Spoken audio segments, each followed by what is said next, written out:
Are we set? Set? Well, I wish we had this kind of turnout for every board meeting. This is great.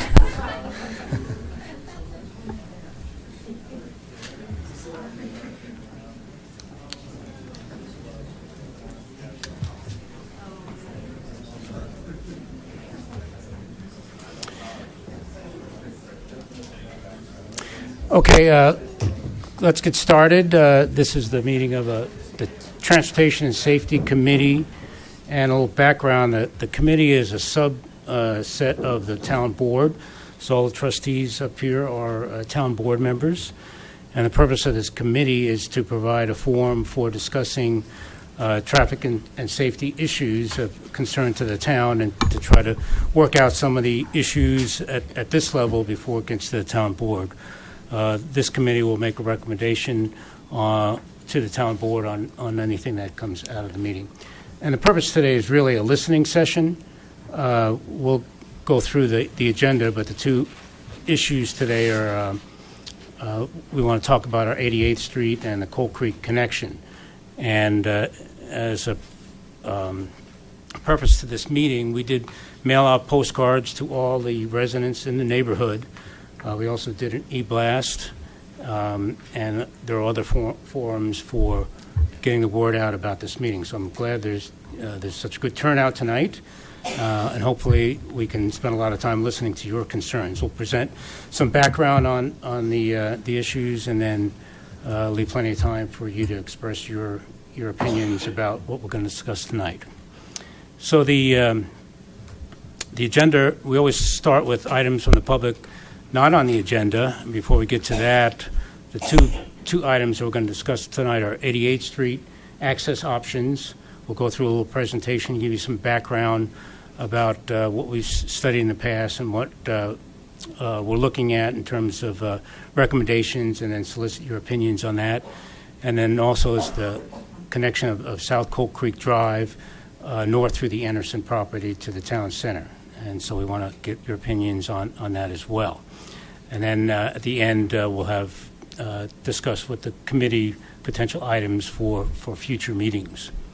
There's the committee. I know we have two new committee members. This is their first meeting, Trustee Lasis and Trustee Ryan.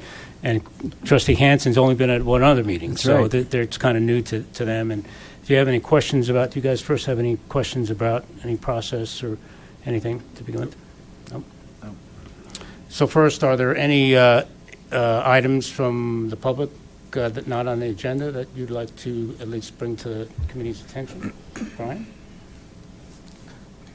And also, this meeting, why we're having this meeting here at the town board board chamber rooms, is that this meeting is being taped, so it's be on video. We'll have video recordings and also microphones. So please speak into the microphone so we pick up your comments and we can go back and review them in the past. Okay, Brian, introduce yourself and where you live. Yeah, hi, Brian Hill, Kyoto Lane. One question I had not on the agenda I was wondering when the town is going to get any call-and-ride ridership statistics presented at a public meeting. And then I was wondering on the 88th Street access options, is there any long-term planning in terms of what might occur there if storage tech ever gets built out in terms of street widening of 88th in that the area that you're talking about? Okay, That's thank it. you, Brian. Thanks. And just to follow up on our we do get monthly statistics on ridership for the call and ride, and those have been distributed to the town board on their monthly updates. So we do have it, and maybe at the next town board meeting, maybe you can bring that up and discuss what those numbers are. Yeah, We did have a criteria of 3 riders per hour, and we have, in the last month, we just met that in terms of one of the criteria for keeping that service going. So it's been building from 2 riders per hour to 2.5, and to 3 was our latest monthly report. Okay, that suffices for me. Thanks. Okay, thank you.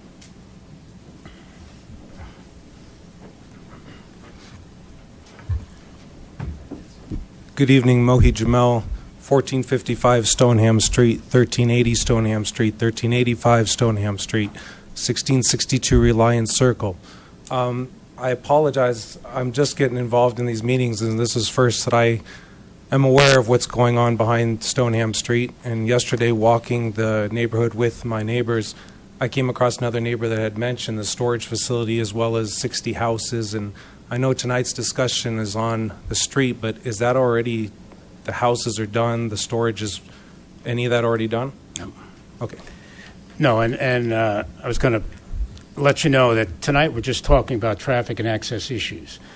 The status of those 2 developments, they've submitted concept reviews, so they've been to the town board once or twice, I think, in each case, getting feedback from the town board. There'll be a formal submittal coming forth, and that'll go through the regular public hearing process.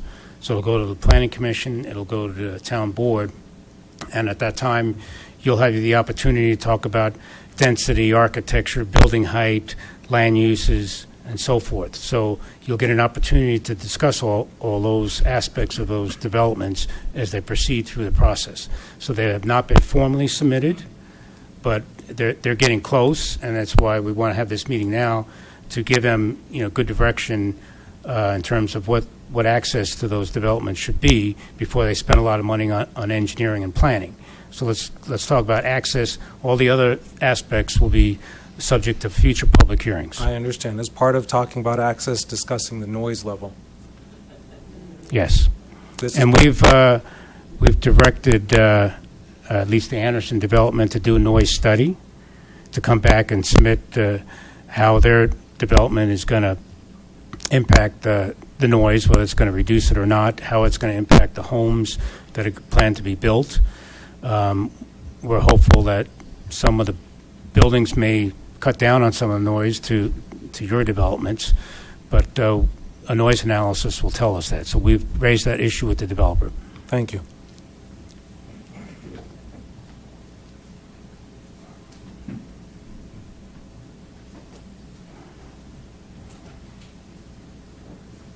Deborah Johnson, 1672 Reliance Circle. Reliance Circle only has one outlet. It's on Shamrock Drive, which empties onto 88th Street. Already trying to turn south onto 88th Street from Shamrock Drive is difficult some mornings. And I'm wondering how that's going to impact. I mean, with both a light and a traffic circle, I'm like, all I can see is traffic backed up in front of Shamrock Drive, so I'll never get out to go anywhere. Yes, that's an issue we're going to talk about with the 88th access options. Anybody else? I would like to mention that our police chief, Sergeant Chamberlain from the Sheriff's Office, is with us. If you want to talk about any enforcement issues. We do have traffic engineers from the 2 developments here, Joe Henderson from Sustainable Traffic Solutions and Chris McGranahan from LSC. We have the civil engineer, Jim Brostovich, on the Anderson property, and there's a whole development team out there that I told everybody to get out of the room so the public can be seated here. So they're all out there listening. Okay, let's move through the presentation. This is an area that we've shown in terms of an overall layout of Rock Creek Ranch and how the two developments are situated. We have two developments that are being proposed, and because of their proposals. You want to just sit up there. If anybody else wants to come and sit by me, fine. So we have Him up. There's a lot of folks. So there's a free seat over there. Feel free to sort of move in, and if folks want to move chairs or sit on the floor, please make yourself as comfortable as possible. So McCaslin is a north-south route through Superior. You have Rock Creek Parkway that comes down and serves most of Rock Creek Ranch. 88th Street, here's the roundabout at 88th and Rock Creek Parkway, and that serves traffic going across US 36 to Monarch and Avista and so forth. So the two developments that are being proposed are the Anderson property. Okay. Usually I have to get close. I know, but out there. It's okay? I don't know about in here. Out there. Okay, sorry. Yeah, sit, yeah, there. So the Anderson property is located south of US 36, north of the Coal Creek, where Coal Creek Drive ends, and it goes over almost to 88th Street. And we'll be talking about how the roads will be connected through that development. The Saharias property is located east of 88th Street, and we're going to be talking about how we should access that property. We could have a traffic signal at this intersection that's being proposed, could have a roundabout. So we'll be talking about various options for accessing both of those developments. The TSC discussed access options for 88th Street back in April, I believe. There wasn't this kind of turnout, and they directed staff to hold a neighborhood meeting, and we decided to have it in conjunction with the TSC and get the word out about what's being proposed here, so we get your opinions on these access options. So they reviewed them, but they wanted to hear from the neighborhood about potential ways of accessing these properties.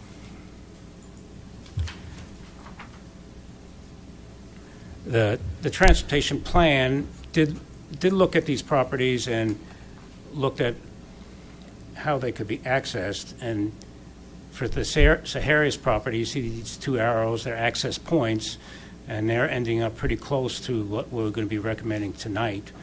It isn't an access right across from Waldona. It's access between Waldona and Shamrock and then up by the bridge.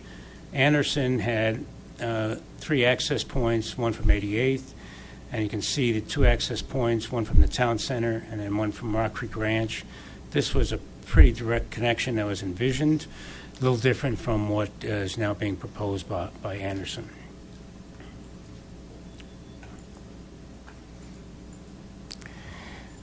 Traffic counts. We're going to be talking about traffic projections and so forth. This is what the town does is every 5 years we go out and do a coverage count of the entire town, looking at what we think are the most important segments and try to count traffic. What these numbers are average weekday traffic. So it's the week during the weekday, and if you imagine a tube across the road and traffic hitting that, as a car goes across that tube, it gets counted once.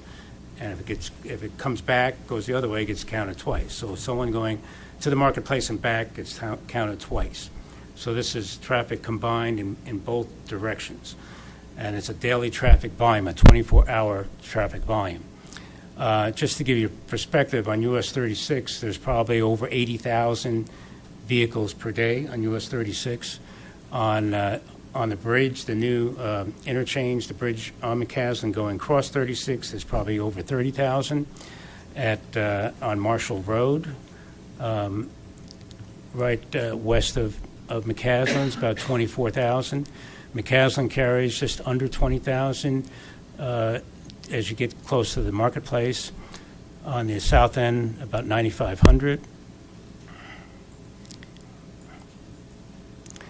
Zooming in on this area, Colton, out by Broomfield, carries about 15,000, about 6,000 towards the Colton roundabout.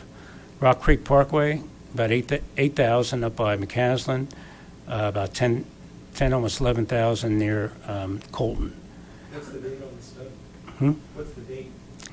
These were taken in 2005. I'm sorry. 2015. 2015.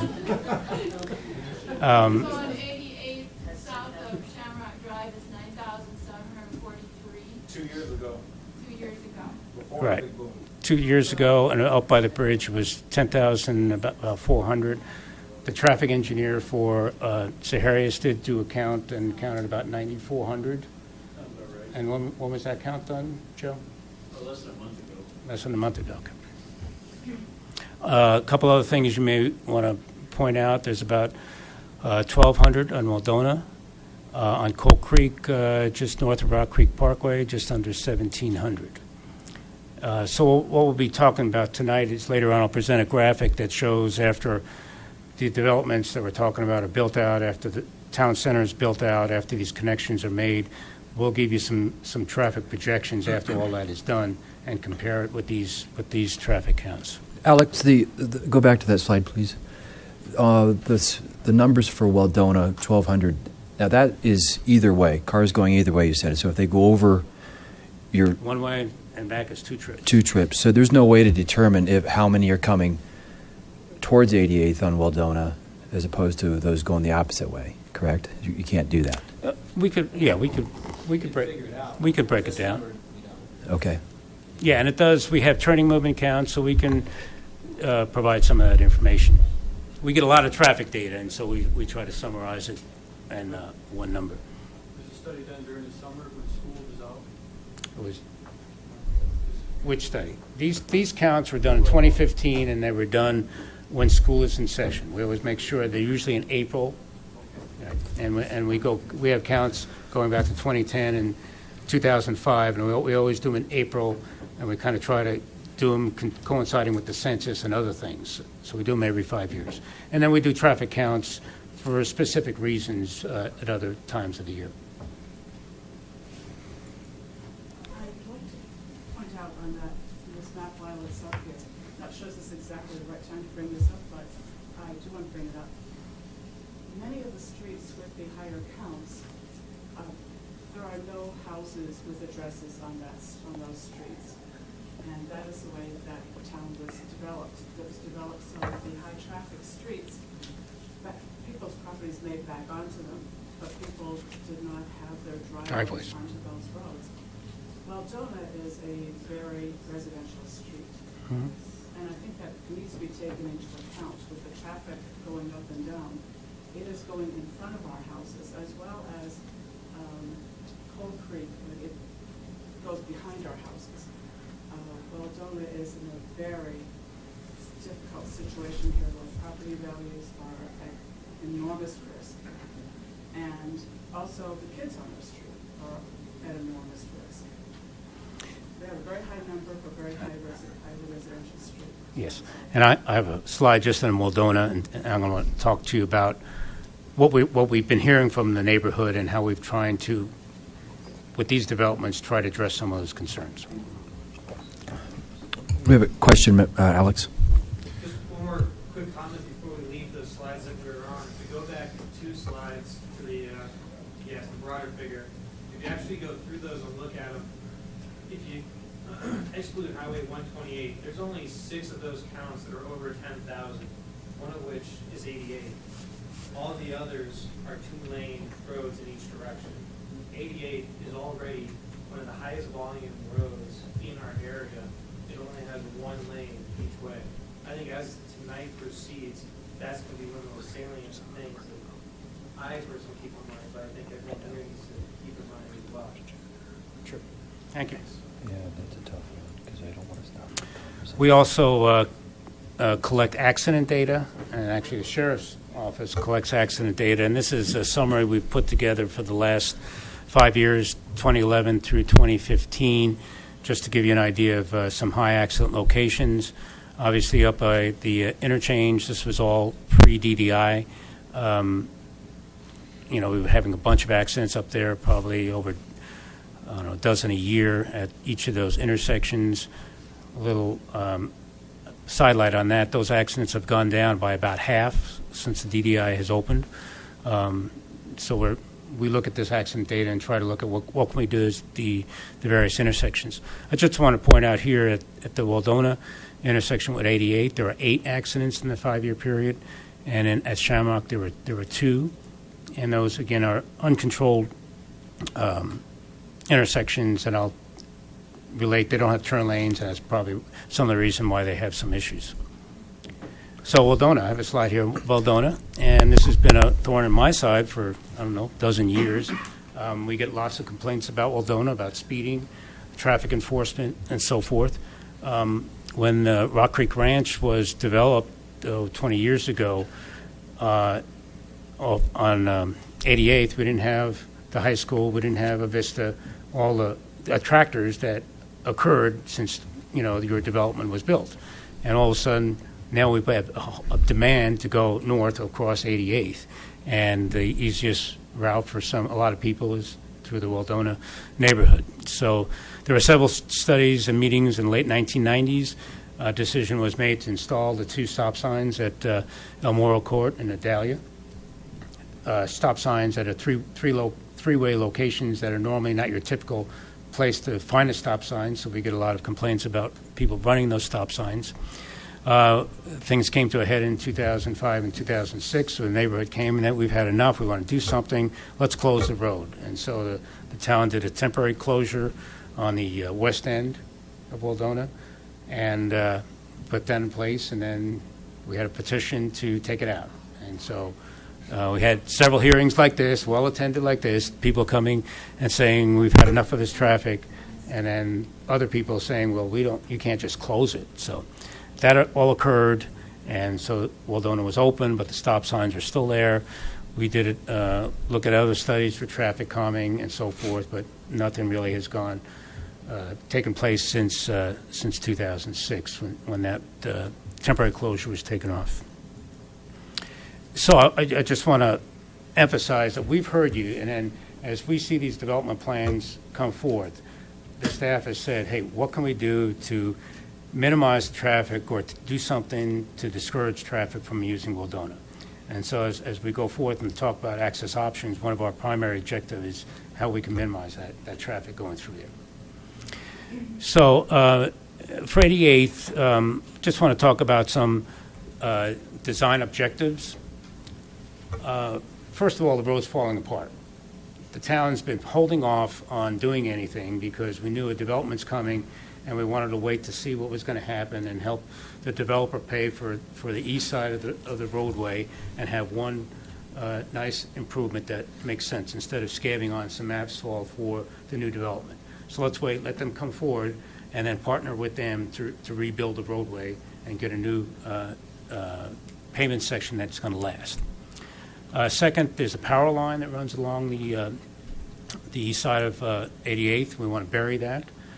We want to include sidewalks, and in fact, the developers proposed an 8-foot wide walk on the east side. We've had a number of complaints, especially from the Reliance Circle, Shamrock neighborhood, that their kids that want to go to school either have to cross 88 twice or have to walk along the bike path. So we've heard that, and we want to use this development to make that improvement, get a sidewalk the whole way, so your kids have a safe way to get to the Monarch schools. We want a painted or raised median that would allow turn lanes at Waldona and Shamrock if we need them. We're proposing we may not need them. And then provide for a design speed that allows for a posted speed of 35 miles an hour, which is out there now. I don't know if it's out of the town, but what about the traffic that lines up for school in the morning? Well, it's in Louisville. We work with them, and we know they made some changes over there with the single timing And when they make a change, yes, traffic gets backed up and it comes over, Is that so. part of something that's being considered, though, if they're going to do all this construction? Yes, we would talk to them. And we've been working with them on the sidewalk connection, and they're aware of our concerns about at least the sidewalk connection on the east side. And, you know, and we've heard about the issues with the high school traffic and how that backs up. Alex, up here, I'm sorry. Alex? Alex? Here? I'm sorry. I want to make sure that we have good dialogue with everybody here. But if they're not at the microphone, are we picking everybody up? And if not, I hate to require them to come up And to if the not, podium. I'll try to repeat the question. Repeat the question would be Okay, great. I'm sorry. Thanks. I apologize for that. I think on 88 during a rush hour, nobody's going 35 miles per hour, they're going more. That sign at the bottom tells you every time you go by. That's right. Yes, they're speeding, and Sergeant Chamberlain's out there. Sergeant Chamberlain's out there. He can address enforcement issues later on. Question was about speeding on 88th and how that's being addressed. So let me just go through these access options. We developed these early last year because we were having discussions with the developer. We wanted to come up with some options that would help the Waldona and help the situation in these neighborhoods. So these are three of the access options that we presented to the TSC back in April. I'm just going to step through these so you can get a better feel of what we're talking about. So access option one would have two access points for the east side.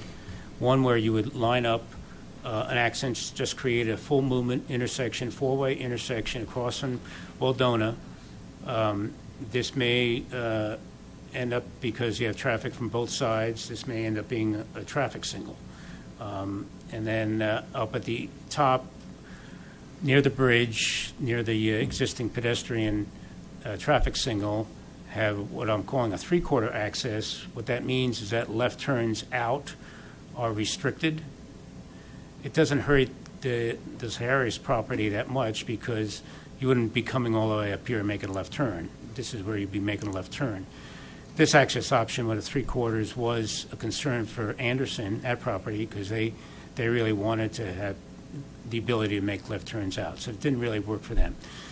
But from a safety standpoint, because you're restricting left turns here, you may end up having a traffic signalized intersection here.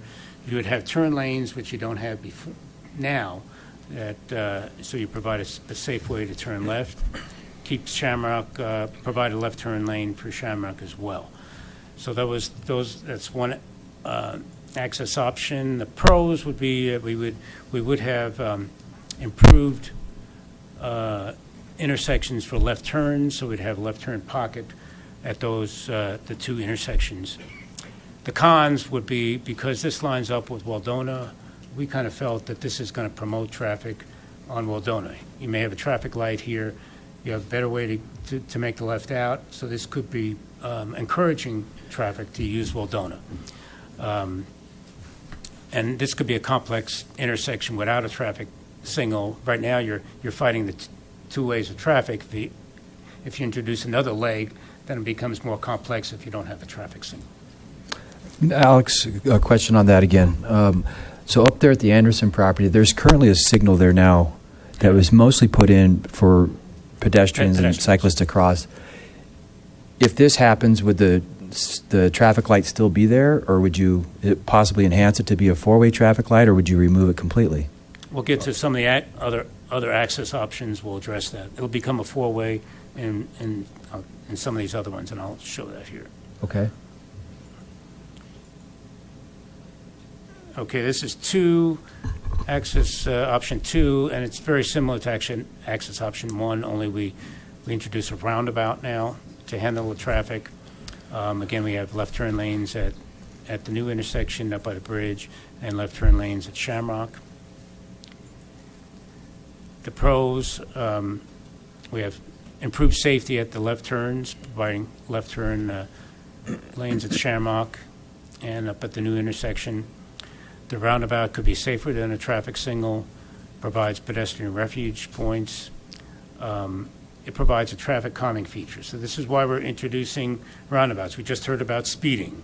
on 88th. So here we're introducing a roundabout, it's a traffic calming feature. You don't just zoom through a roundabout, you have to slow down to 15, 20 miles an hour. So if the speeding is an issue, this provides another way of calming traffic on 88th. Cons, it may encourage because this roundabout opposes Waldona.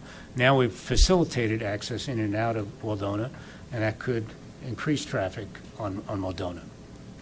Also, we could have roundabout impacts right at the intersection because it takes a little bit more right of way to provide for a roundabout. So access option 3, and getting to your point, Chris, we would have full movement access at the bottom of the bridge where the pedestrian signal is right now. That would be a full movement and potentially signalized. You would have left turn pockets in each direction to provide left turns to go into this new access on the west side and to the new access on the east side. This right in, right out, after we've been talking with the developer, they determined they don't really need this right in, right out, so that goes away.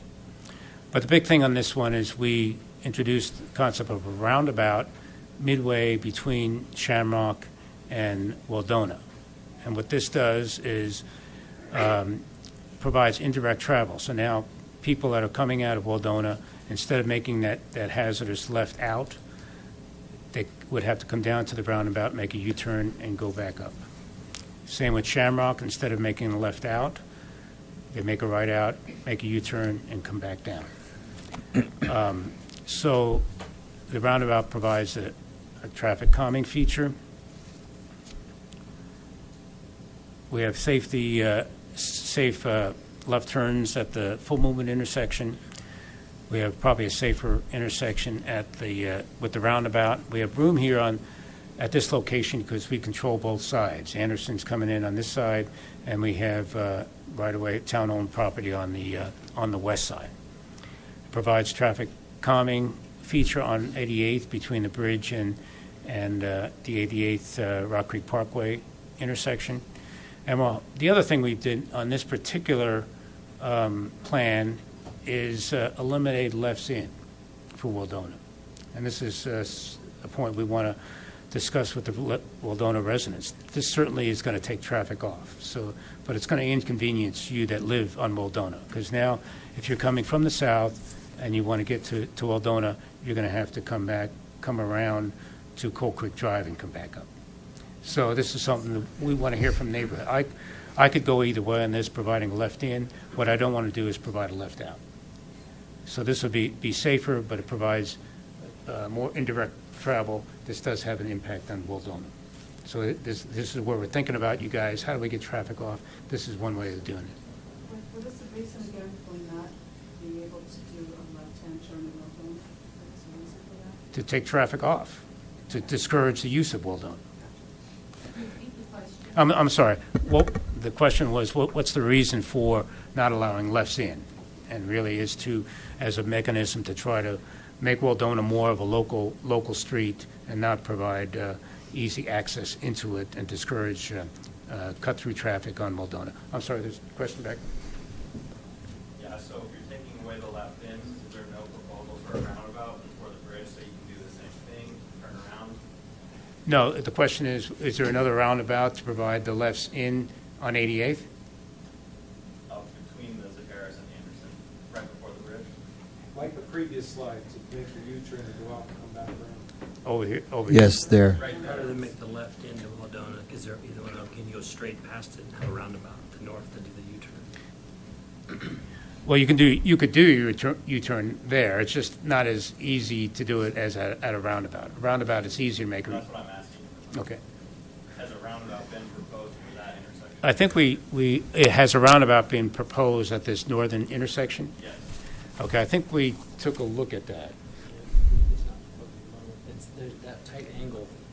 Yeah, there's some issues with that made a roundabout not a real good, not a very feasible option at that particular location. If they put it at the second in the middle lane there, right there, the bottom one, right there, if they make you a roundabout there, at least the people going up can make a U-turn and come back into their neighborhood. That's what I think he's asking. Right. We didn't look at other roundabouts up here, and we haven't looked at roundabouts. The questions were, did we look at other roundabouts north of Waldona? And I think that's a legitimate issue that if you want us to look at that, I'd like to have some feedback there. Any areas around here are going to get close to the neighbors. So that's the other concern we have, is getting them around. Down here, you don't have the turning traffic by any nearby houses.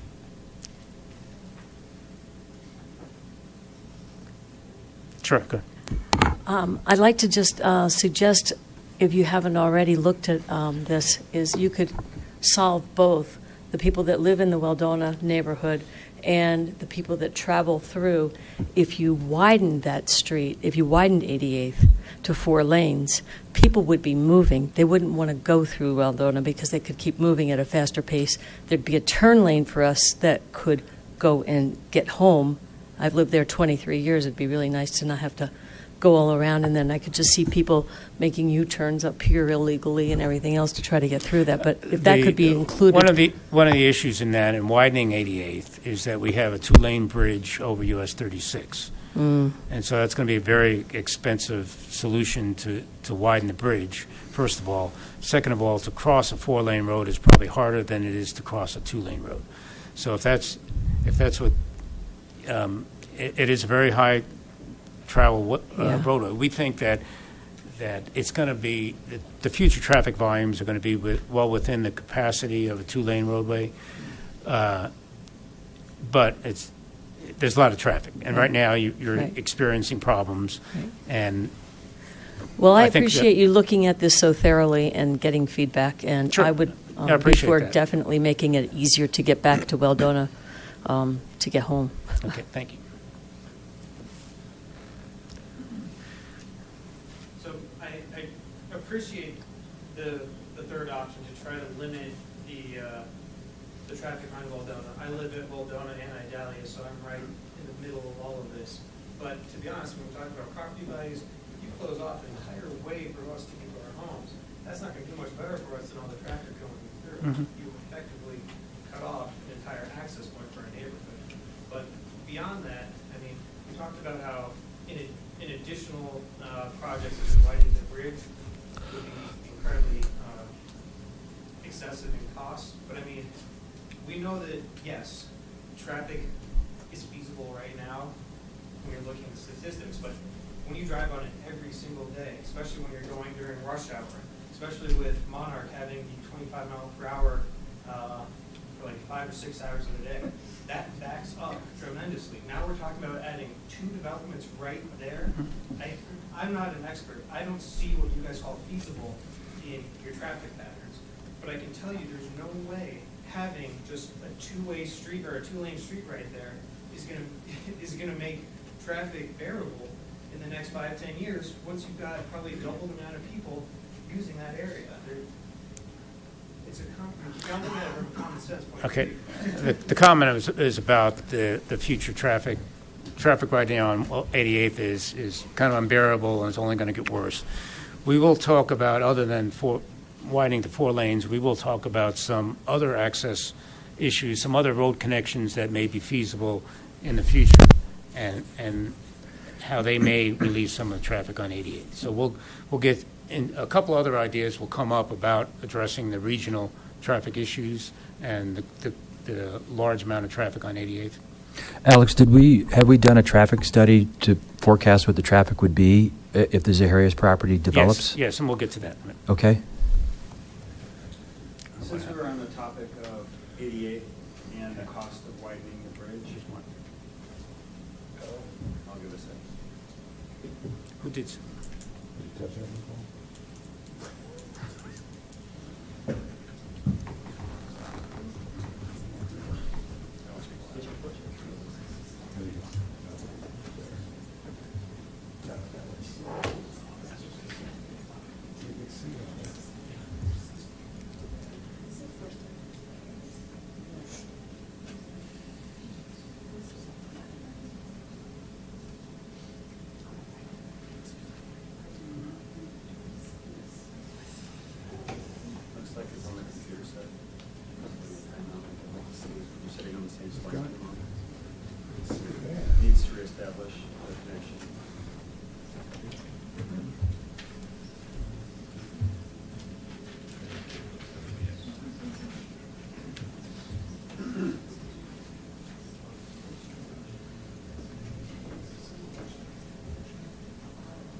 whatever you did. Sorry. I think you just reestablished it, just in case.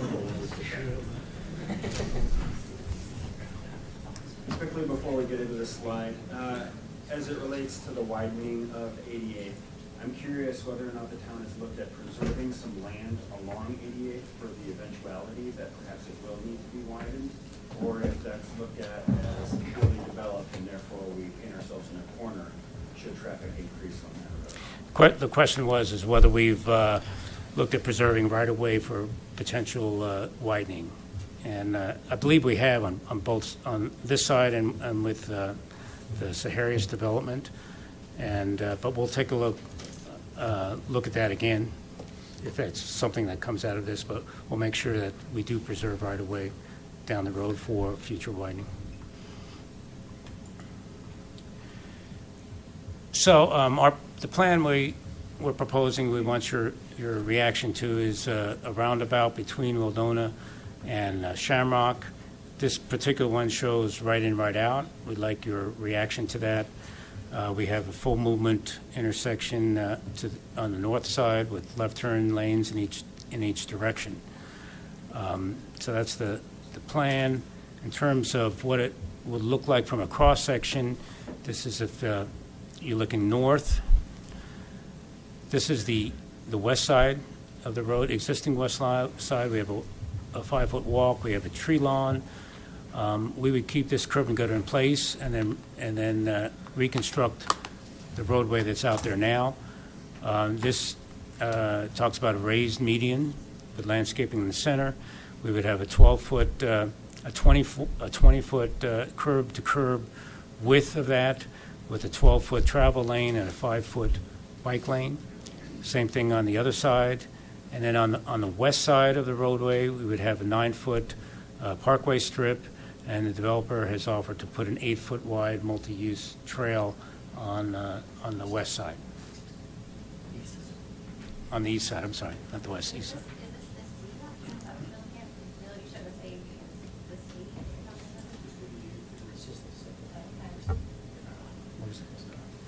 All right, so in terms of input, these are the things we'd like your input because of working with the developers on the Saharias parcel are the 88 design objectives. It sounds like one of the issues we want to look at is maybe at least planning for widening.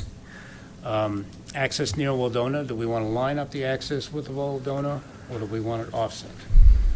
And if we offset the intersection from Waldona, should we make Waldona right turn only, just allow rights in and out, or should we make it a 3/4 access that allows right-ins and right-outs, and then a left turn in?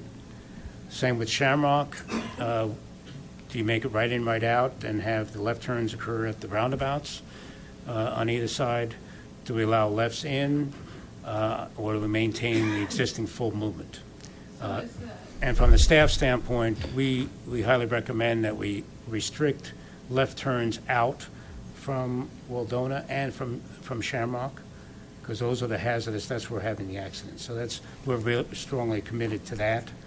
But these other things, whether you allow lefts in, we're open to whether we want to allow that or not.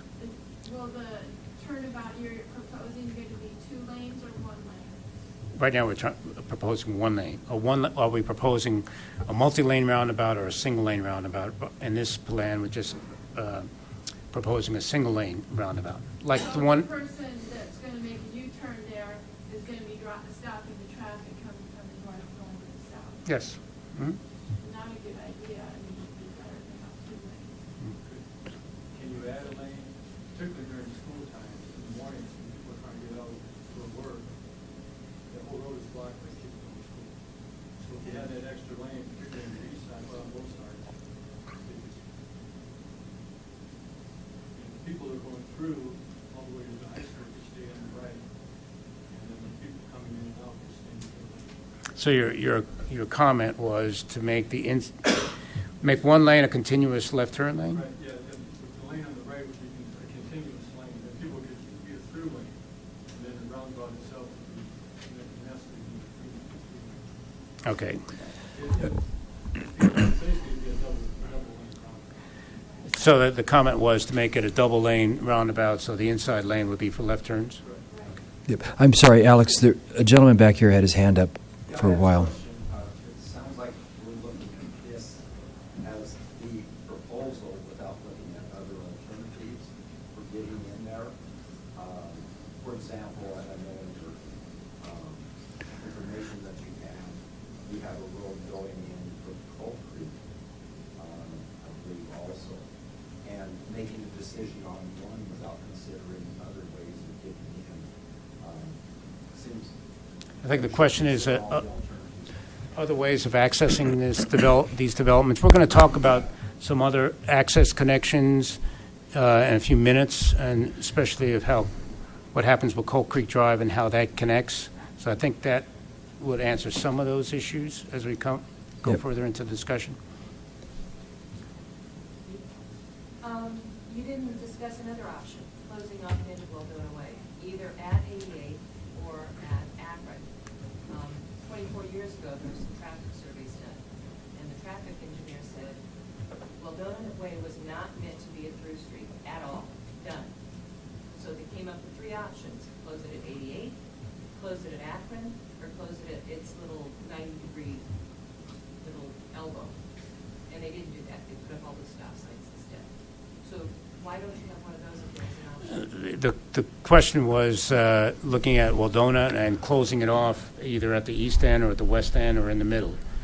And we had a number of discussions about neighborhood meetings in 2006 about this. And we tried a closure, and we got feedback from the rest of the neighborhood to reopen it. We're not discussing that tonight unless the neighborhood will want to go down that path.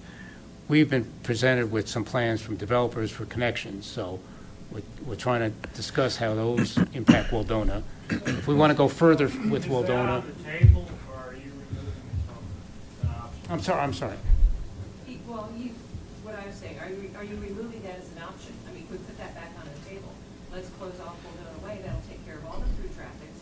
And I know that looking at the map, that you have access through Coal Creek. Well, the people that live on Waldona Way that back up to Coal Creek, they're going to have traffic on the back side. They're going to have traffic on the front side. So, I really feel badly for them. I live on Waldona, but I don't back up to Coal Creek. But it would still be nice if they closed that off. It would create like another minute and a half, 2 minutes to circle around the neighborhood. Because there is going to be an access road through Coal Creek to get onto 88. So, you don't have to worry about not being able to get out of Waldona Way neighborhood at all. I'd like to add to that. The study that, of the studies that have been done in the past and the work that was done in 2006 that did not go over. We shouldn't rely on the notion that it would be the same now. We're now building a neighborhood, which this when I got the mailings personal, I hadn't even heard of it, directly across from Waldona. We now have more development around. It's a different situation with Waldona now. And Waldona does have to be well rethought. Okay, the comments are whether we should look at the closure of Waldona. And that certainly is not what we're proposing tonight. We'll listen to the neighborhood. The Traffic and Safety Committee is hearing that. But I think that's a whole new issue. What we found when we did it the first time, one of the major problems, we have a number of small businesses, and FedEx and all your deliveries couldn't find their way through the neighborhood.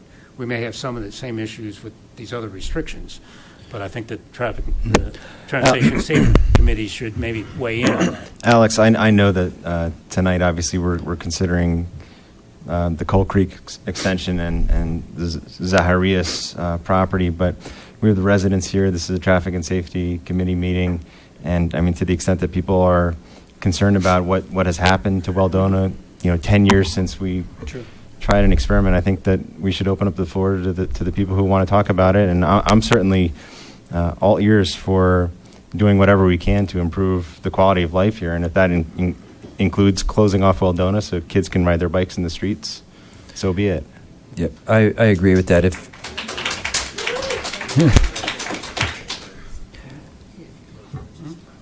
Alex, if that is, I would put that on the table if the residents of that area would like to see it. I thought I heard a resident say that they would not want that. They don't want it, the access limited even more.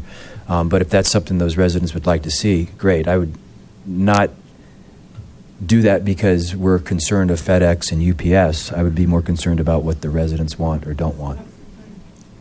I agree. Just to echo what Mark said, I think there's a very specific question: are these the only options, or is everything on the table? Everything is on the table. This is the options were presented as options to start a conversation. These are not the only option. If there's a better one, or multiple better ones, great. I know we're still going to talk about the Coal Creek and all that traffic and everything, but just a thought for the Wodona residents, I don't know how you feel about it, but maybe just making it a one-way street. That's just putting it out there, just another thought of something else that might be an option. So. Okay. There was a question back here, the gentleman standing. Yeah, I'm wondering, on the 2006 study, who opposed the closing of Wodona?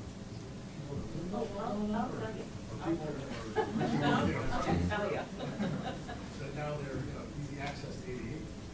I went around and had petitions signed, and I got, I don't know how many signatures, like 60 signatures. And someone who will remain nameless went around and did a petition to have it stay open.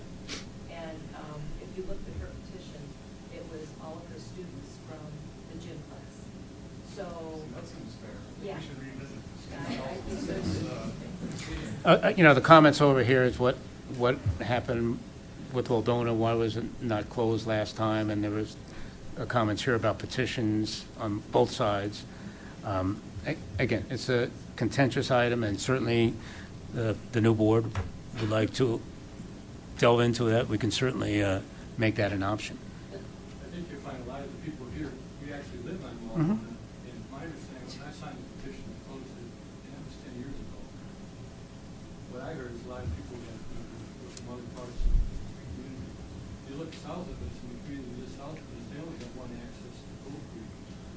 And it's a perfect place for kids, and the traffic, it's not a problem. But I live right between the stop signs in Waldona. And every day I can see 5 or 6 cars just go through the stop sign. So you need to, if you're going to do one of these options, you're going to need to come up with some better kind of traffic calming, maybe some kind of thing like they do in Boulder, where they have a little mini traffic circle.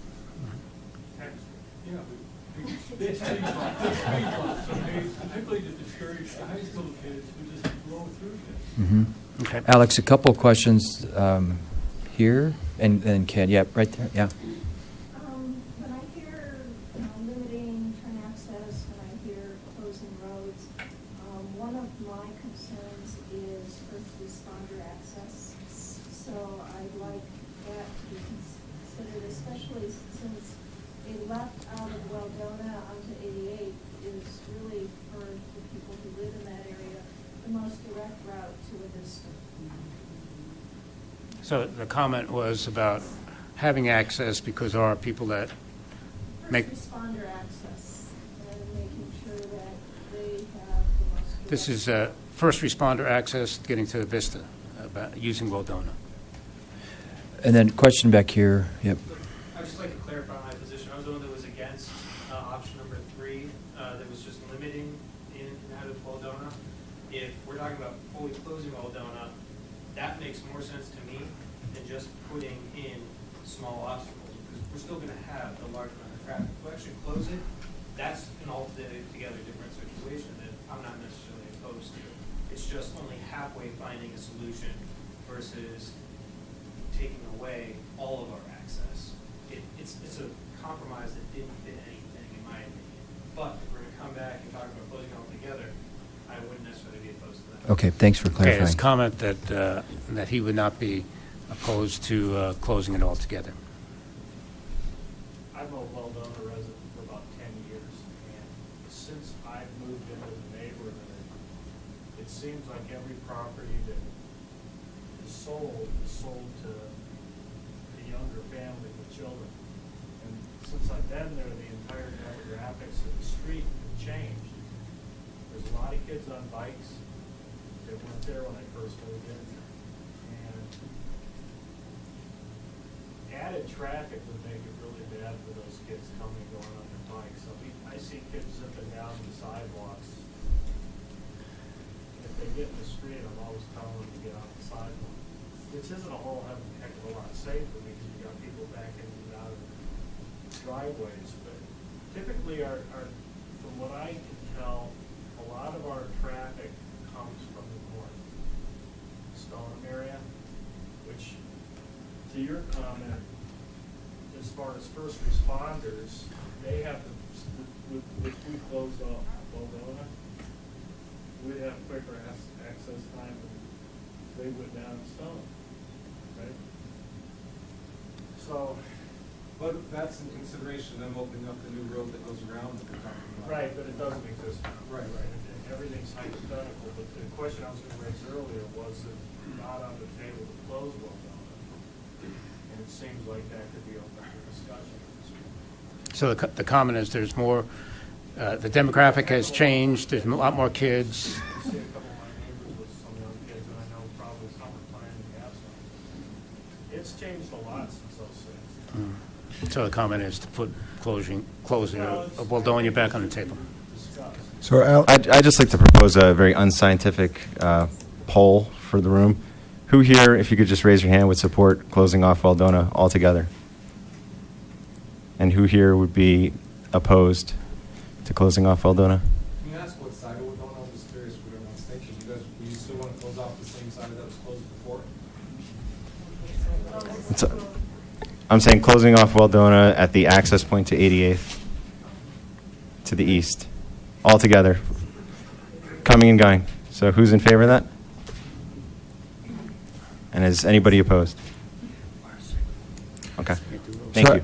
Alex, given that I want to be respectful of the folks that came in and there's some other items on the discussion, I propose that maybe we work through the rest of your presentation. Yes. There will still be opportunities for questions, and I think as part of the presentation, there's multiple access points throughout that.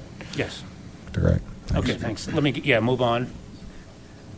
Talk about South Coal Creek Drive. This is some pictures of the current configuration of South Coal Creek Drive. Let me see. I wanted to put this on. This is an aerial from, I think, 2002, which shows Coal Creek Drive striped as 4 lanes. So when it was built and laid out, the idea was it would be a major collector with handling 4 lanes of travel and fairly high volumes. That's how it was laid out. There was this plan that Coal Creek Drive would extend from actually here, go through the town center and connect back up, and it would be this major collector. That concept is more or less fallen by the wayside for a number of reasons. Go back. So right now we have no back-out driveways. There's no driveways on Coal Creek Drive. It's 54 feet wide. We came in a number of years ago and painted a wide median and painted wide bike lanes to make use of the pavement and not to stripe it as 4 lanes. So we did that a while back. What is a major collector versus a minor collector? And this is from our transportation plan. A major collector is a street which permits relatively unimpeded traffic movement where traffic demands are relatively high, up to 4 lanes, and it was striped as 4 lanes, but where a higher classification street is not warranted, i.e. the next higher classification would be an arterial. No back-out drives are permitted, and that's how Coal Creek Drive is designed right now. You don't have any driveways. A minor collector is a street which collects and distributes traffic between local streets and arterials. Back-out drives are discouraged. For example, El Dorado Drive could be classified as a minor arterial. It's a big loop, so all the local streets have to feed into El Dorado to eventually get out to Rock Creek Parkway. Pitkin is another one, Rock Creek Circle. Actually, Rock Creek Circle is major collector. Waldona may be classified as a minor collector. If you look at Waldona, all the side streets, the houses that are on the side streets face towards the side street and not towards Waldona. So you have driveways all along the south side, but not on the north side. So that could be an example of a minor collector. But certainly a minor collector is not one that anticipates 4 lanes or heavy traffic volumes. But if you look at Coal Creek Drive right now, that it was designed as a major collector. When we had our transportation update, and in fact going back to the 2006 and 2014 comprehensive plans, the desire for Coal Creek Drive was to ensure neighborhood connections between the town center and South 88th and Coal Creek Drive that respond to projected traffic counts for the proposed land uses as depicted on the 2012 comprehensive plan community framework. What we're saying here is don't make it a major collector, and there was a lot of comments during the comp plan process. We don't want Coal Creek Drive going through, and the board heard a lot of those comments, and they said, no, we don't want to cut off neighborhoods. We want to connect neighborhoods. Let's allow a connection between the Coal Creek Drive and the town center, but not make it a major collector. Kind of downgrade the functional classification and try to discourage traffic and make the connection such that neighborhoods, we don't want someone that lives in the Amherst development there that has a buddy in the town center that has to drive, 4 miles out of the way to try to get to between the two developments. So make the connection, but design it so you discourage traffic. Alex, I'd like to add to that, though, that one of the major discussion points for making that connection to the town center was to make it easier for families that wanted to ride their bicycles down to the town center, and perhaps electric vehicle use if we ever got to that point. But make it really easy for young kids and families to ride their bikes there and then get back, as opposed to going down McCaslin to the town center. So there definitely was no discussion ever about it being a major collector or any type of collector other than just making it easier for young kids to get down to the town center. Right. So what the staff's use as design objectives: connect neighborhoods, discourage cut-through traffic, minimize the traffic volume on Coal Creek Drive, control speeds. So that's kind of our guiding objectives. Give you some big picture items. I'm sorry, this kind of throws together a lot of the plats that have been developed for the town center and for Discovery Office Park. So here's the connection coming down and would eventually tie into Coal Creek. And I'll present another graphic that gives you a little better feeling of it. But this is what's now called Promenade Drive coming up through the town center. Has a little one-way couplet that it goes around a little park, comes up into past Old Railway into Main Street, and then so it's kind of discontinuous. Then you make a left turn to go to Marshall Road. Marshall Road will be extended. We're starting to build this portion of it right now. It'll be extended over Coal Creek, tie into the town center. So that would be your through route through the town center north-south. We'd also have a major connection, a major spine east-west connecting to a roundabout on McCaslin that's under construction right now. This roundabout is built, so this is a connection. We'd also have a third connection down through Discovery to connect the Discovery neighborhood with the office park with the town center neighborhood. So this connection of Discovery Parkway through the town center is also contemplated. Finally, right here, we provided right-of-way for potential overpass of US 36 connecting the town center to Campus Drive. So Vista Hospital's over here, and we connected into the Vista campus. And then that circles back to 88th Street, right by Monarch. So to provide, this would be the long-range solution that would take some of the traffic off of 88th. So if the STC property develops, they would probably contribute towards this, and then you'd have a more direct connection east-west now with Campus Drive coming into the town center. And hopefully that is the regional solution down the road for taking some of the traffic off of 88th. Kind of the big picture.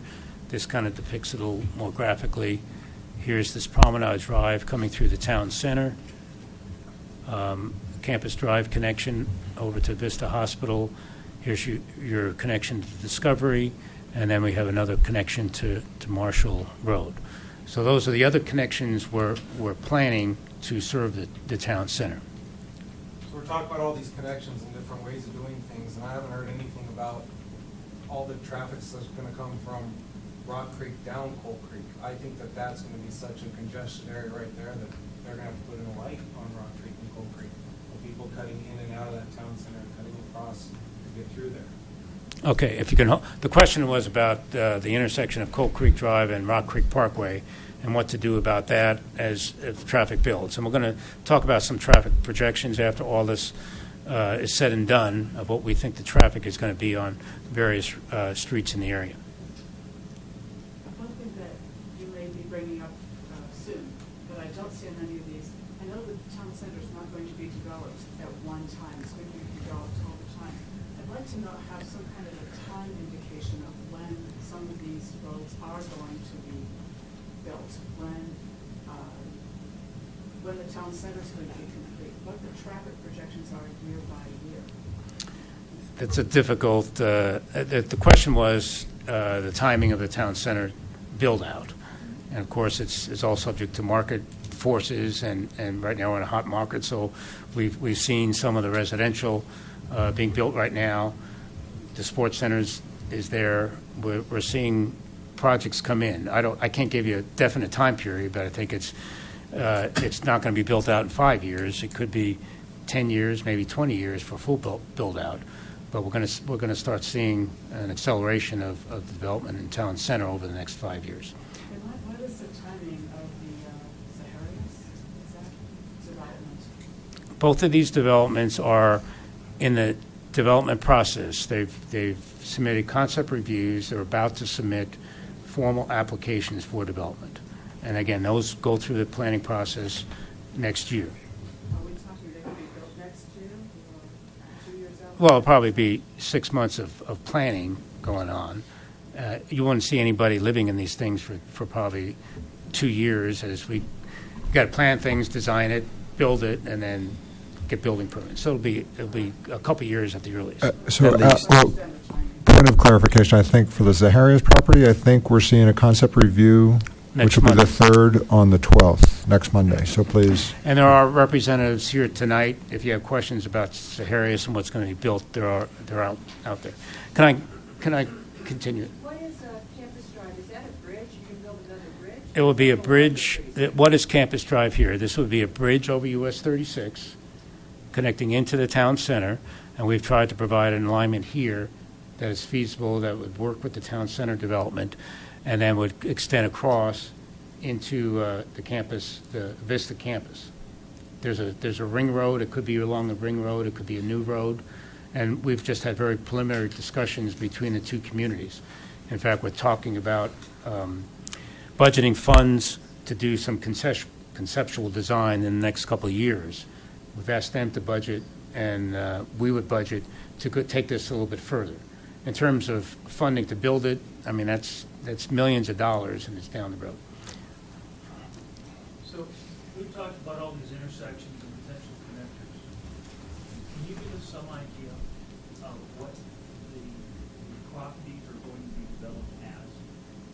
I.e. high density, single-family dwelling, storage facilities, commercial? What are you doing with these two? I'm not doing anything. we have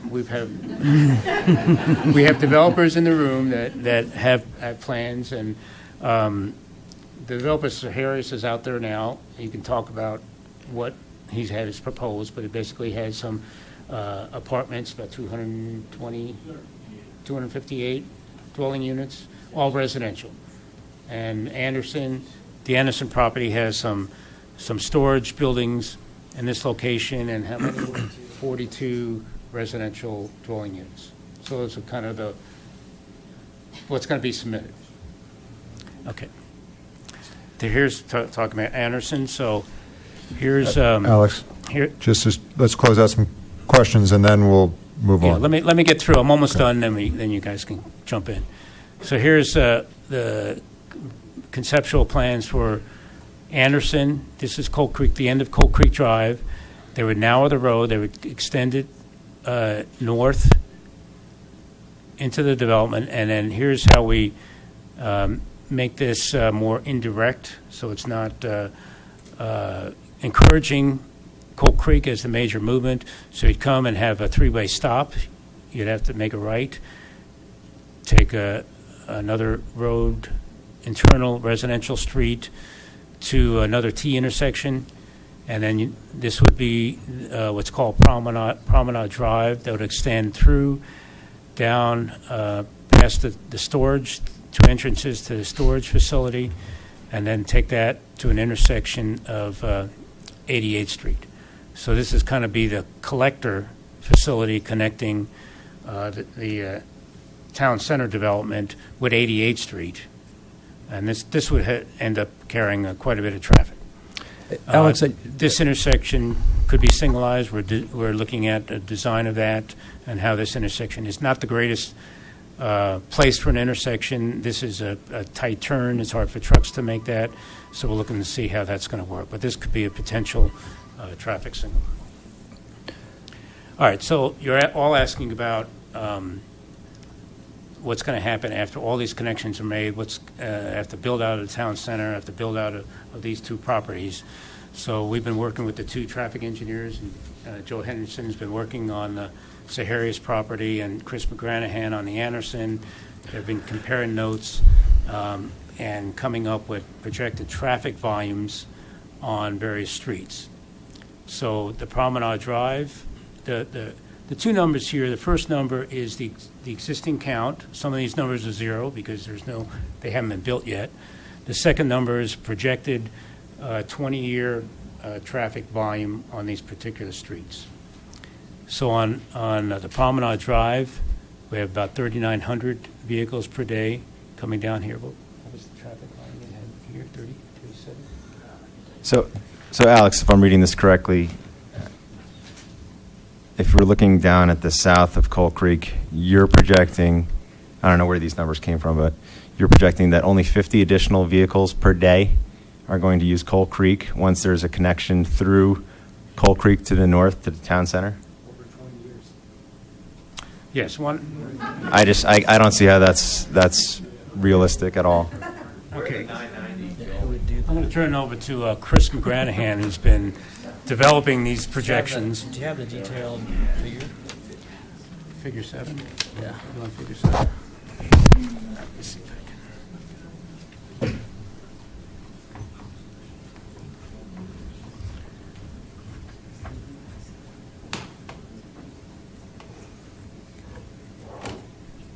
Alex is going to pull up a new figure that shows much more detail than a zero and then a number. So that's what this is based on some assumptions, obviously, with what the two projects are going to do and the access points that we've talked about.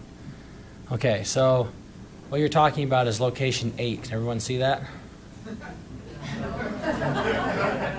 Alex has got his hand on 8. Alex, can the speaker come to the mic? This one doesn't. Is there a button here? Yes, yes. No, Is that better? it's off now. Turn it. Push. There you go. Is that better? Okay, good. So number 8, Alex, can you point at number 8 on the map graphic? That's the intersection we're talking about. So that table on the bottom left has 1, 2, 3, 4, 5, 6 columns. So the far left column is the existing traffic volume. At number 8, you can see we have. You may not be able to see this. So that number 8 is an existing volume of 1,700. We rounded that from the 1,689 or whatever the number was Alex mentioned. So 1,700. Yeah, why don't you blew up that table? There we go. Is that a little better? Okay, so number 8, we have an existing traffic of 1,700. And then, yeah, that'll be good. Okay. So the next column is Superior Town Center and redirected existing daily traffic. So on number 8, we show minus 50. You know, why do we show minus 50? Well, it's kind of hard to show without the rest of the graphic, but this project or this assignment assumes that Waldonia intersection gets limited to right in, right out, and that the intersection the new intersection is a traffic signal. So there's a lot of people in this neighborhood that down in the bottom of this that may go south on Coal Creek Avenue, take a left on Rock Creek, and then take the roundabout to go north on 88th. The people that aren't doing that are going through Waldonia neighborhood. The Waldonia neighborhood, some people probably feel that's not safe or not the way for them, so they come down Coal Creek. So what that minus 50 indicates is that no one outside of this neighborhood will be inclined to use Coal Creek to get to the town center because they can have a more direct route on 88th. So if you're coming up from, say, Colton on Why are we assuming that? Okay, can we show the bigger map? Maybe zoom it back out.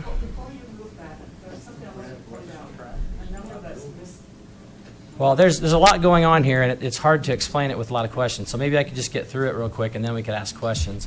But if you're down if you're at the roundabout at 88th and it's just off the map to the south. If you're at that roundabout and you want to go to the town center, you have an option to go all the way up Coal Creek and then zigzag through the neighborhood up near number 2, 3, and 4 and circle back and make 2 turns at stop signs.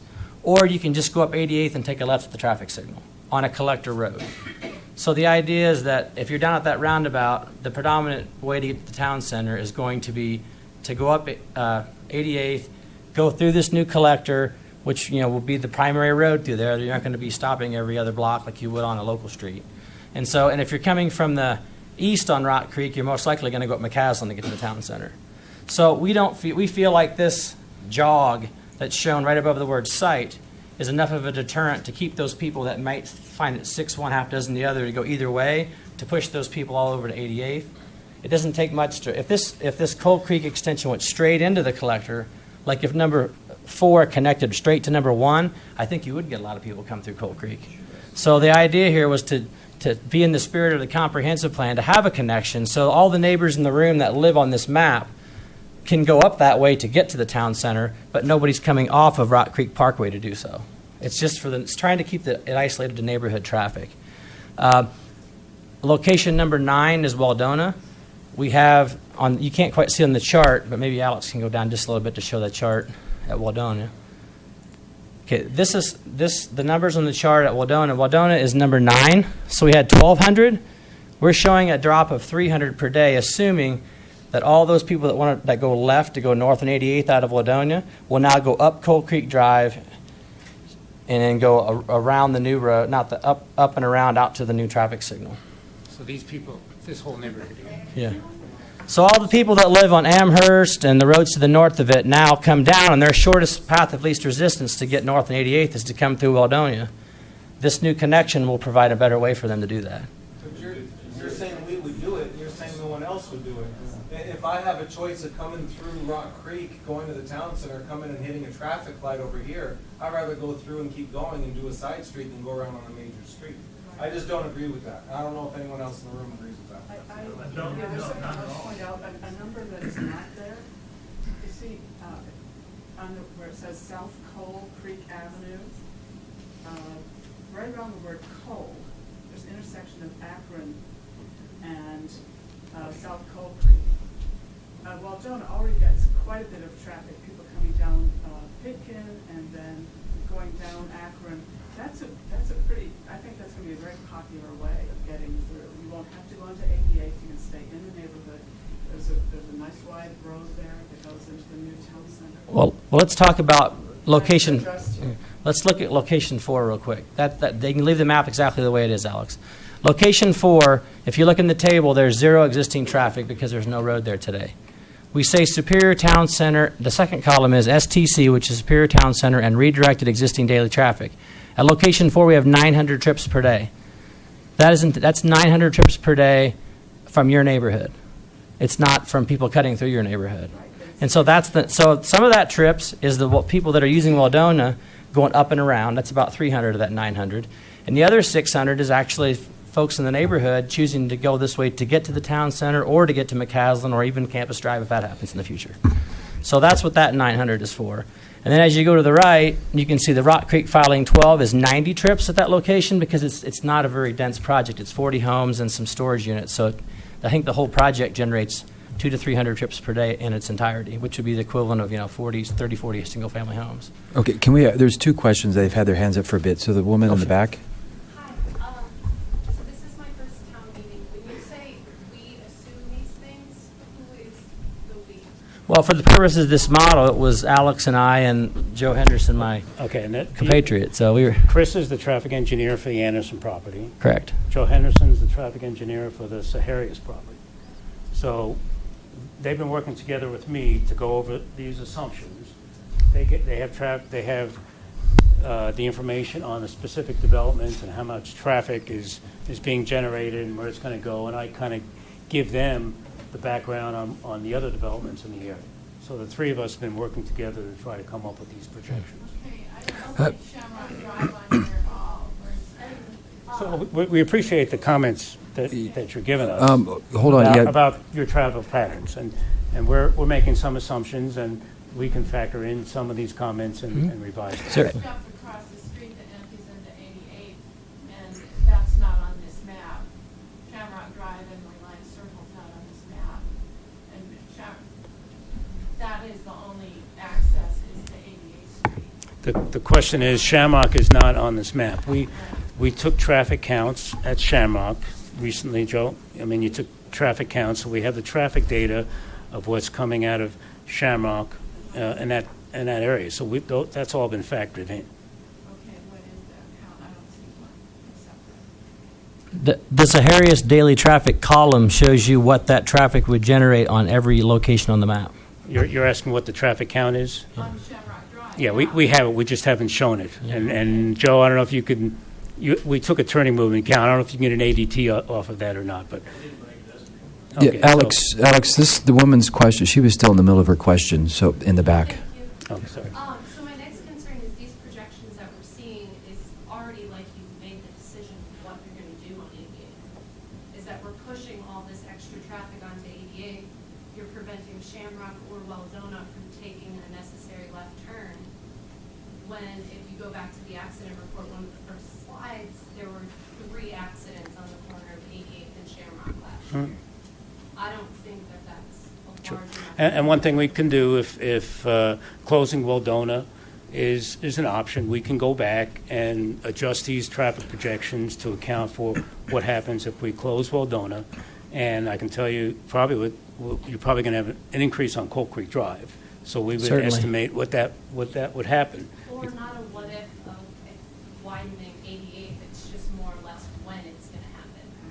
If we're planning these 2 developments, it's going to need to happen eventually, so possibly. So earlier. we made some assumptions on what was going to happen with 88th and what the access restrictions were. And so we made those. We can go and change that and then redo some of the traffic projections to account for that. If you think that we've made some wrong assumptions about the redirection of the neighborhood traffic, we will listen to you and try to make some adjustments as well. Alex, there a question in the back, the gentleman in the back. Yeah, so I think like many in this room, I question some of these assumptions and some of these projections, but let's take you at your word and let's say that they're accurate. This seems like a significant investment for the benefit of a relative few. And if that's the case, and if that's your position, may we politely decline? If this is for our neighborhood and 50 cars over the space of 20 years, which, again, I don't think we buy, what's the point? I mean, I love the idea of riding my bike to the town center. I think that's great. So what was the comment? By what? Fundamentally, why are we doing this? The developers have developable property. It's been shown as slated for development for 15, 20 years. Now they've come forward with development plans. You have a right at your public hearings to express your comments if you don't like the developments. I mean, we're just working with staff to try to, we know some of the traffic issues and see if we can solve some of the neighborhood traffic concerns with these connections. And certainly we can welcome your comments. I would tell you with the Anderson property, it's part of the Rock Creek Ranch development. Okay, so that development is going to be connected to Coal Creek. Whether it goes to the town center, you can certainly comment on that. The board has, in the past, said we want a connection there. And they've listened to these same concerns, and they've said we want to connect neighborhoods. So you can make those comments, and you'll have public hearing opportunities to make all your comments. But Alex, as a point of clarification, and Chris, you can correct me if I'm wrong, because I'm the new guy on the board here. But my understanding is that for any connection to go through from Coal Creek North to connect to the town center, that is still a decision that needs to come before the board and needs to be approved. So that it is not a foregone conclusion that road will actually connect. It needs to still be decided upon and approved. Well, the town manager said that Anderson will connect to Coal Creek Drive. Whether Anderson connects to the connection to town center could still come back to the board. And my understanding is that the board. Well, we have a new board. The board needs to approve. Yes, and this is a decision that the new board will make. Yeah. So I think these comments and these concerns are concerns we've never heard before, and I think this is a conversation the entire board needs to have. Yeah. I live in Stoneham Street, and right now the noise coming from the traffic from the 36 is so loud. And if you're going to build out the road there, it's going to increase the noise. Are you guys planning to put a wall around the 36, along the 36, to block that noise? That's certainly something the town board to discuss as that development comes through. Yep. Even that, I know that the developers are here with the new developments that are proposed, but there's still a long way to go on those as well. And I'm under the impression that residents in the community have met with the developers. Yes? But the Anderson property? No? Several have. I'm not going to speak for the whole room, of course. I live against Stoneham, and I have some points to present, but several have. Okay. It's, of course, a small sampling, but the ones immediately. Yeah. So I would say that certainly tonight is not the night we're making any decisions. I mean, there's still so much work to be done on all of this. On 88th Street, on Coal Creek connections, there's a lot of work to be done. So it's good to hear what everybody has to say so that we can get back to work on this. Chris, are you finished? I just close in saying that when in 2012 and 2013, when we worked on the updated transportation plan and the comprehensive plan, I did go to some meetings where this connection was a concern. And for what it's worth, in the comprehensive plan traffic study, we assumed the Anderson property would be 70 to 90,000 square feet of office space and generate about twice as much traffic as what the current proposal is expected to generate. So it's roughly half the traffic that would have been generated by what was in the comprehensive plan and the transportation study that we did 3 or 4 years ago. So maybe some positive news. There's a question in the back. I've been listening to all the comments about 88 from Waldona, and I understand that, but what is the net impact to 88? It sounds like 88 is going to be a throughput corridor. And right now, you can't even cross 88, and if it becomes a 4-lane road, you're now severing the south side of the town from the town, from Rock Creek, and we don't have access to trails. So I can't see from here. Yeah, sure. Roughly about 3,000 additional cars. So about what would that be? About 30% increase over the next 20 years. About half of that, if not a little over half of that, is development from these two properties, but mostly the town center. And then some of that is from just growth in traffic. If we do nothing, the traffic will continue to grow at a certain percentage a year. So this 3,000, the idea here is that a rule of thumb where a 2-lane road starts giving you problems without turn lanes is about 10,000. So it's not surprising that we're getting issues with almost 10,000 cars, and on some days it probably is 10,000.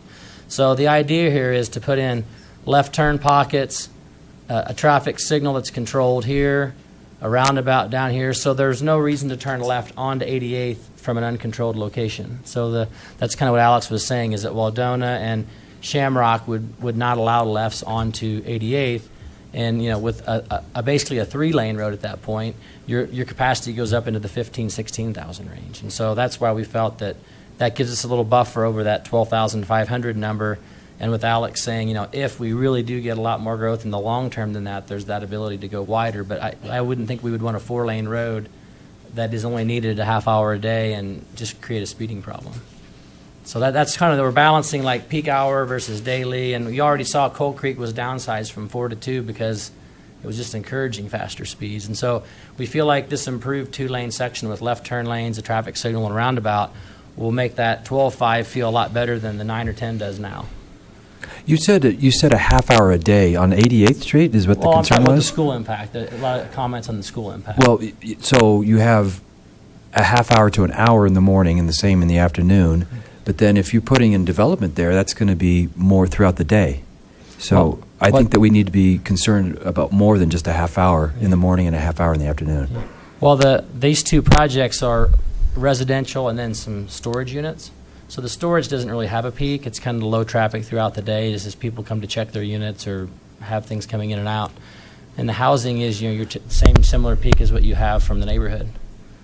Similar amount of traffic. And that's based if the storage comes in, if it wasn't something else, because I was told it's still not settled. That project, I believe, is going to submit in the next week, and then you'll see what is being proposed. It's all very Can you verify where the 9,400 for the 88 estimate came from? That was an account that Joe did in the last month. Okay, so And the key is that it's 3,100 higher. So if you went out and counted 9,800, it'd be 3,100 higher than that. Because if you could count that every day for a week and get 5 different numbers. exactly. So So, it's, so my concern is we're putting an awful lot of stock into that forecast and using it as a pretty important number for saying this is the flow that we're projecting, and we're putting it 20 years out. Well, if we look at the traffic study that we did in 2015, it's almost 10% higher. I mean, as you said, there's a lot of variability, and that variability is clearly quite high. We're seeing 10% higher on our other study. So, I mean, this looked like a rather cherry-picked number to kind of... well, I think the important part here is the 3,100 difference from 9,400 to 12.5. 3,100 is what we expect to happen from here forwards. So The 2015 data showed 9,700 cars, I think. it did, and it could show 10,000 next year or 8,000. Yeah. 10,388. So your projection is going to jump up closer to 1,400. You're saying that we are already you start to have issues with the 2-lane once you hit around 10,000. So with this 20-year projection, we're going to hit about 14,000. Yeah. We know we have problems. We need But to the 10,000 capacity that I mentioned earlier was a 2-lane road with no turn lanes. When you put in left turn pockets, traffic signals, bike lanes, that jumps to about 15,000, 16,000, depending on who you talk to. So the idea here is that we feel we have a several $1,000s buffer between that 12.5 and that 16 number. So if that 9,400 is 10 or 9 or 8 or 11, we feel like this is the right solution, for the next 10, 15 years. Bike lanes don't help with car traffic. You still have that car traffic. It still exists.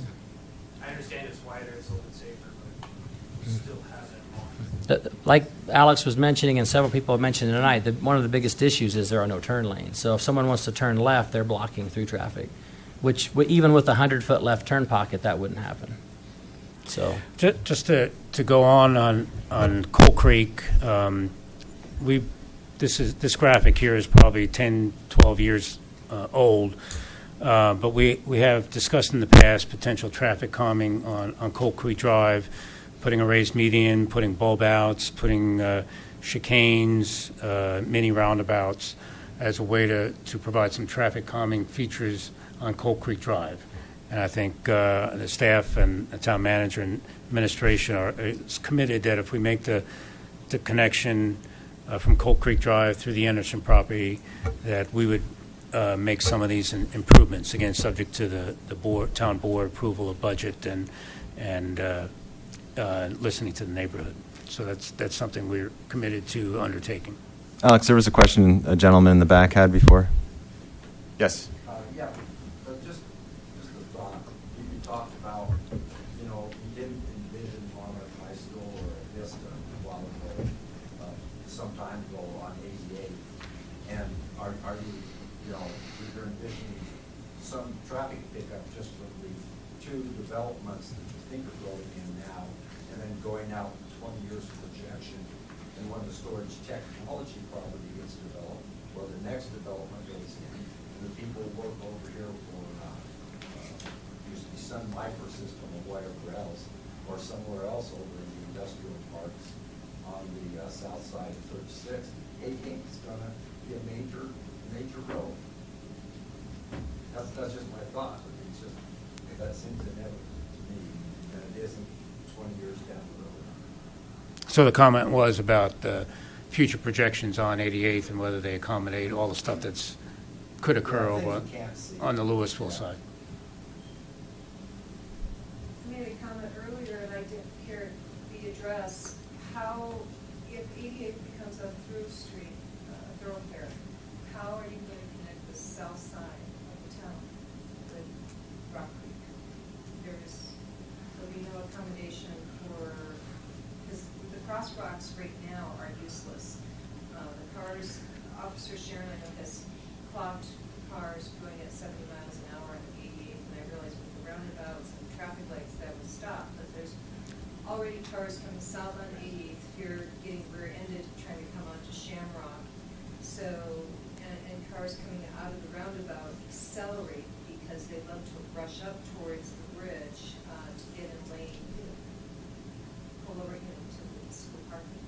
So I'm concerned about if you're increasing traffic, and there will be build-out on Storage Tech, and there will be build-out over Broomfield, 88 is going to be more high volume, and how are you going to, how does these plans facilitate continuity between, so that the folks on the south side of the town can walk up through Rock Creek? So the question was what to do about the Rock Creek Parkway, Coal Creek Drive intersection. And we've had a number of discussions about that and about whether this Coal Creek connection would increase the traffic, whether closing Waldona would increase the traffic. And we looked at solutions such as a traffic light at Coal Creek Drive and Rock Creek Parkway, a roundabout, or other solutions. So that's something we would continue to monitor as these developments go in, and work with the neighborhood and the town board to come up with a solution that is good both from a pedestrian standpoint and to solve any traffic issues that arise.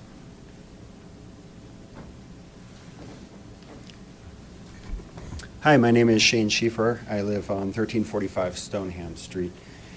And I've learned a lot tonight from the Waldona and 88th side, so I'm really glad everybody showed up. That's an aspect I hadn't been watching, although certainly I participate in as a member of the community. I do live against the border of the Anderson property, so as it pertains to Coal Creek and the interconnection through to the future town center, I have taken a strong interest there. And I've seen a number of different developers propose options for what should happen in that property over the last 3-4 years. And we've had small meetings among neighbors representing a half dozen to a dozen, depending on the meeting, to evaluate those proposals and what that impact would be. So certainly I do not speak for the larger mass here, but for that group that's on Stoneham, that's the perspective that I'd like to share tonight as it relates to the traffic plan. I have a few notes here, and I can share these after the fact. And it seems like the community is largely on board with this. But one of the larger observations is we certainly have a lot of traffic on 88th, and there's always going to be a lot of traffic. I don't see that going down, down in volume. At the same time, with the town center, there's going to be an increased demand for pedestrian traffic down to the town center. And for anyone here who's tried to bike up over the top of Coal Creek and down to the shopping centers that already exist there, you'll know that it's about 6 times more elevation gain to go up that way and around. So really, Coal Creek is the ideal, if you look at a topographical map, the ideal pathway for pedestrian and cyclist traffic to access the town center. And so I really appreciate the changes I have seen, and so does the others I have met with, insofar as when we first saw this plan, Coal Creek did tee, and it was the main thoroughfare down to the town center when we had first seen it. So improvements we've seen in there is first that we leverage 88th rather than creating another high traffic street. That second, we add the friction with the multiple turn points there to try and minimize additional traffic coming through there. Third, that we recognize the pedestrian cycle and traffic need. I feel like all of those have been accounted for. Excuse me. When it comes to traffic pressure, I'd used Google Earth, and so we took a look. Now, my assumption was a more direct route than this. It was equidistant. If you looked at the intersection of the road for the town center up to Coal Creek and Rock Creek Parkway, meaning it was 1.5 miles exactly, regardless of which way you went. And the reason I ran that math was to see, are people going to be motivated to try and shortcut through that direction? I think we can all draw our own conclusions. On one sense, absolutely, it's for especially those living on the northern side a faster way. At the same time, those multiple turns, I think, do discourage that to the degree we were originally concerned about. You know, we've covered most of the points here, and I think the community sounds largely in agreement with a lot of the comments made.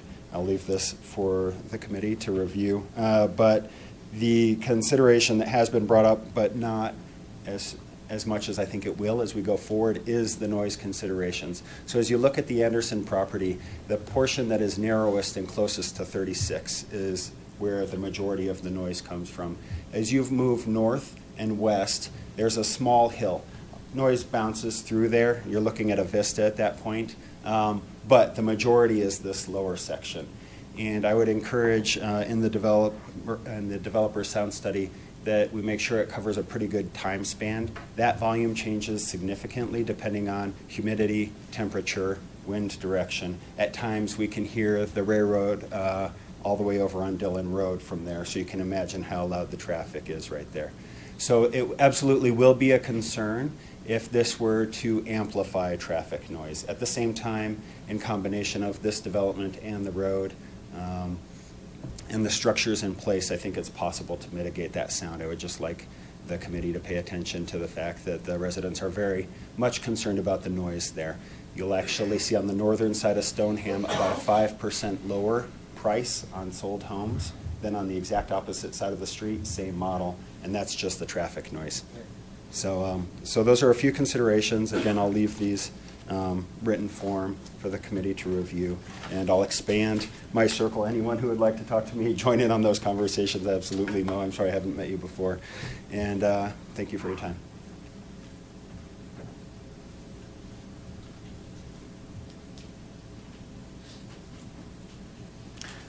I'm done with my presentation. And We have another question any right more here in the front comments? row. Why don't you go use the microphone?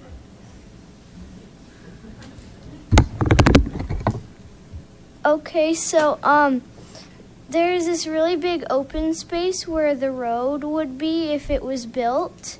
And so there's lots of like wildlife over there, like coyotes and rabbits and snakes. And so if the road was built there, then it might kind of be a problem with all of the wildlife that's in that area. And that's it. Thank you. There's another question over here. I know this, you're going to be addressing the Anderson properties and other points, but personally, I don't want storage units there. And I don't know whether the decision that was made, I don't back up to that. Whoever backs up to it, I really feel sorry for them. And as far as noise control, I called the town, I don't know, it's been a couple of years or so ago now, and complained about the noise bump on Highway 36. And talked to all my neighbors about it, and go, am I crazy or am I imagining it's getting louder? Why they just didn't berm it? I know berming's expensive, but we've got all those big heavy machinery that's building a town hall. How hard is it to just berm it? They had it bermed and they took it back down. They moved all the dirt, it was perfect, and they moved it all back down again. Yeah, I mean, berm's like low maintenance, you just build a berm. You don't have to build a concrete wall, you don't have to maintain it, build a berm, take care of the noise. So anyway, that's. So the comments were about noise, especially with the US 36 project. And what happened on that, there was an environmental impact statement done. There was a number of noise studies done up and down the corridor. There's certain criteria for noise receptors. And so they looked at the whole corridor, and they built noise walls where the existing noise and the projected noise met the criteria. So if you look further off on Saddlebrook, I think they extended some walls by Saddlebrook. They did a noise study here and determined that the existing development did not meet their criteria. That's what happened. I mean, they looked at it and they decided it didn't meet their criteria. Whether it's changed, this is CDOT, and there is some issues about whether a concrete highway is noisier than an asphalt highway. So there's those considerations. But we've asked the Anderson development to do a noise study so we can get current data on what the noise is out there now and how it relates to CDOT criteria. Again, the town board, this is something for the town board to address. This is a very expensive issue to build a berm or a wall. It's an expensive proposition. So I just want to, it's important feedback, and I think one of the key, the word that Alex has probably used the most tonight is data. And one of the key pieces of data that we need are feedback from the community. And we've gotten a lot of that today. Don't stop. From this meeting to, we've got a new app, Superior Click and Fix. I probably screwed that up, but if you Google Click and Fix on the iTunes iStore, you can find it. I've used it. It's good, and it does give people feedback. Please do come to our meetings. But the data themselves and getting this community feedback is very important. So, See Click please Fix. continue. See Click Fix. Thank you. Hi, my name is Jeff Hendry. I live at 1625 South Vilas Court. To put that in perspective, my backyard is the intersection of South Coal Creek and Rock Creek Parkway. I've been here, my wife and I have lived here since 1991. We were one of the original people out here. And when we moved here, it was very quiet, it was very nice. Obviously, growth has occurred. The issues on the parkway were exacerbated once they started the 36 construction. So everybody was looking for a way to get around that 36 mess. That has not abated since the road's been completed. So 8,000 cars a day on the parkway. I would point out we live in a subdivision. We don't live on a speedway, or we shouldn't be. And that's what the parkway has become. We're talking about the noise from 36. The noise from the parkway has reached a point where we can't open windows on the backside of our house. People that live just to the east of us had to take lesser money for their home because of that road. And now you want to finish Coal Creek, and there's been no discussion about the hotel that is proposed for Colton Road across from where Sonic is. There was comment made some time ago that road, Coal Creek, would connect to the ice rink, and that's where the people coming from that hotel would use. They would come through our subdivision, they would go down Coal Creek, and they would go to the ice rink. So I go from 8,000 cars on the parkway, currently 1,600, almost 1,700 on Coal Creek. These numbers are silly. They're not going to be what they're projecting. They're going to go way up. The noise is really untenable. You can take my word for it or not, but this is an open invitation to all of you to come to my house at any time. You come in the morning, I'll make you breakfast. Come in the afternoon, we'll have a cocktail. We'll sit out on my deck, okay? We won't talk much, but we'll sit out there. And you can hear for yourself. So I very much know that the speeds on that road are well in excess of the posted 35. The terminology used for the roundabouts, as in calming devices, is really a misnomer. And anybody who lives on the east end of Riverbend will tell you that they listen to the squealing tires and the horns from people in that roundabout at 88th and the Parkway. So, I think decisions have been made 10, 20 years ago that really need to be looked at again. We created a monster in the Parkway. We've created a monster on 88th. So we ought to spend time and money addressing those and mitigating those, as opposed to exacerbating that and creating more by completing Coal Creek. Thank you. Thanks. Thank you. Second, I live on the Route 92 and it's street.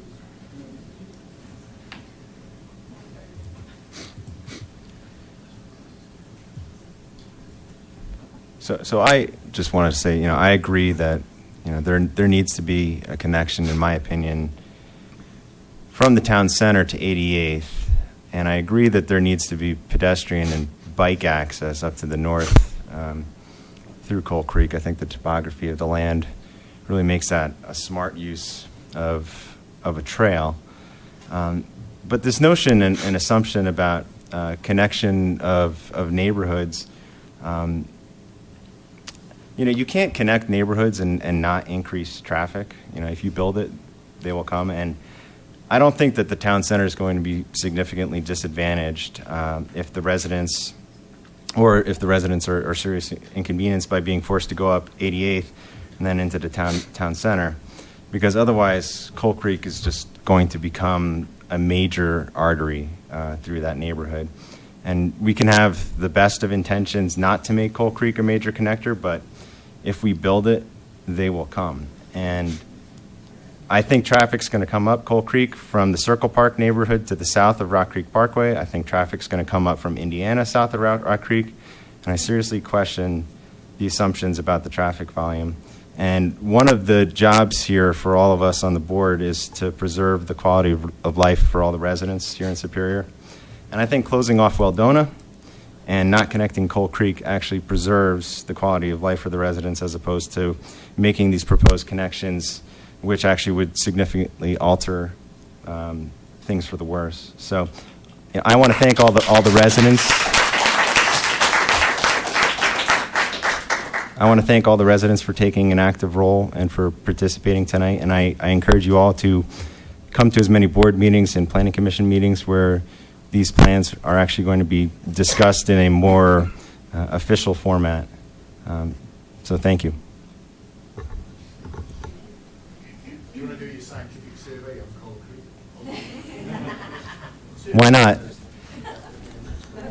Who here supports connecting Coal Creek through the north for car access? Who here opposes it? The developers didn't even raise their hand. So you said Anderson was the first company who wanted that connecting, right? It was just Anderson Development that wanted that connecting. Well, I don't know who wants it, but Well, I thought that was in the plans for Anderson. it is in the plan here. It's to be Yeah. consistent with the comp plan. Right. Transportation plan. yeah. There's only Anderson who wants it, none of the residents. No, Anderson has to follow the comp plan. They didn't come up with it. The county came up with the comp plan. Right. So the developer is just trying to be consistent with what's being told to them by the comp plan. I can't see why that connection is valuable for anybody. But- All but- they can do is go around that new road and back down again. The comp plan is also an aspirational document that was drafted several years ago, and it was the opinions of people at a point in time, and maybe things have changed and need to be revisited. Does the comp plan require, though, that Anderson Road connects to what goes to the new Main Street section of town? No, and it's also not a legally binding document. Right. So it doesn't have to be a throughway to get to McCaslin when you get to 36. That's correct. Trustee Lasis, just a couple of thoughts here. If we did not connect it, including the residential connection to Coal Creek and still having this connection go through, So you separate the storage. separate the storage from the residential? Yeah, I mean, I think that if we had, how many homes is that? 40. 42 additional homes. I would be surprised if the residents in, that northern section of Rock Creek, if it was not a through street out to the town center, would really oppose that additional connectivity, because then you're just dealing with some additional residential. What people are worried about is a major cut through where people are trying to get to the town center. So, that's my concern, because people are going to avoid 88th, and they're going to avoid coming on McCaslin, and they're going to come up Coal Creek from the south and Indiana, and It's not going to be just 50 additional cars. When's the meeting about the storage facility? Somebody said next week, something like that? No, it'd be the 12th? The 12th, that's, The next board meeting? That's Zaharias. Oh, That's oh, Anderson. oh. So the couple words to look for would be the Anderson property as you're looking. So if you're not on the distribution list, you can go to the town website and sign up for the mailer to make sure you're notified. Of course, all meetings are posted also here, but that's not very convenient to swing by here. But you're looking for the Anderson property. but Zaharias it's is not a- scheduled, right, for It is a not board meeting currently yet. scheduled. Did you not tell me they were going to submit next week? Well, the submittal was just the very first part, then Alex and his staff and everybody in town takes several weeks, if not a month, to go through all of that. So hearings would be down the road in 2017. Right. And things will always go to the planning commission first before they'll come to the board on a formal submittal. Which would be a good spot to engage at the planning commission.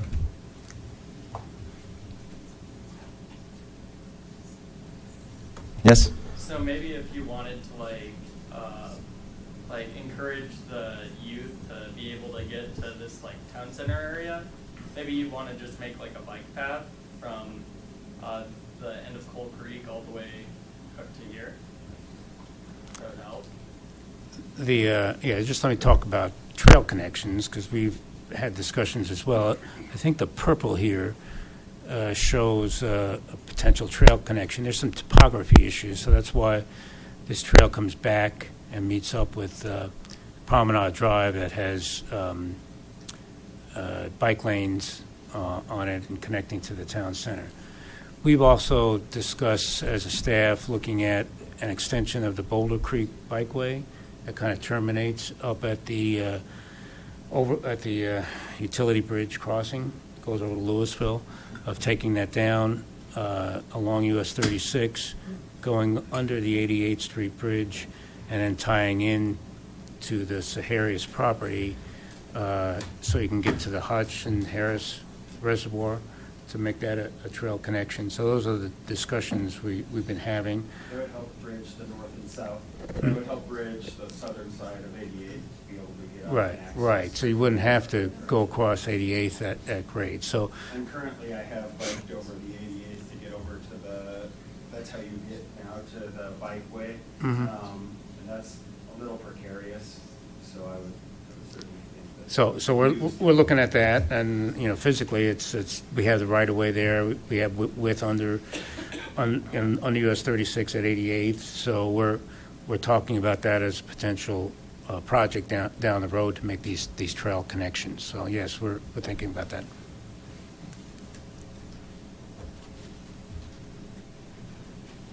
Yes? I forgot that it's not related necessarily to any of this, but for Alex, been here forever. When did we start allowing commercial truck traffic on the Parkway? When we start allowing it, maybe you can, is the sergeant still here? He is. Sergeant! Yeah. Sergeant? Yeah. Sergeant. I mean, I can answer for it. The question for you is, when do we start allowing commercial truck traffic? Don't we have a truck prohibition on Rock Creek Parkway? It's posted on one end, we never put the sign back up on the other. And that's something we can post it at both ends now that the... We do that tomorrow. Can you give me a couple weeks to get the sign made? I have a 4:30, quarter to 5 in the morning wake-up call. But About every day. okay, why don't you talk about enforcement? Yeah. Right now, the only place it's posted is down by Safeway. So if you come off of Colton Road, there's a sign that says no trucks over a certain weight limit. There's nothing when you come off 88th onto Rock Creek, and there's nothing when you come off from McKesson. So where do we enforce it? It's tough to enforce when it's not properly built. What kind of volume are we seeing in terms of commercial truck traffic on Rock Creek Parkway? There are some delivery trucks in the morning that are making deliveries there in the Civic Complex. They come on to Rock Creek. I'm not saying it's a large amount, but the times they deliver are early in the morning when they're making their deliveries. And I know right now we still have a lot of construction going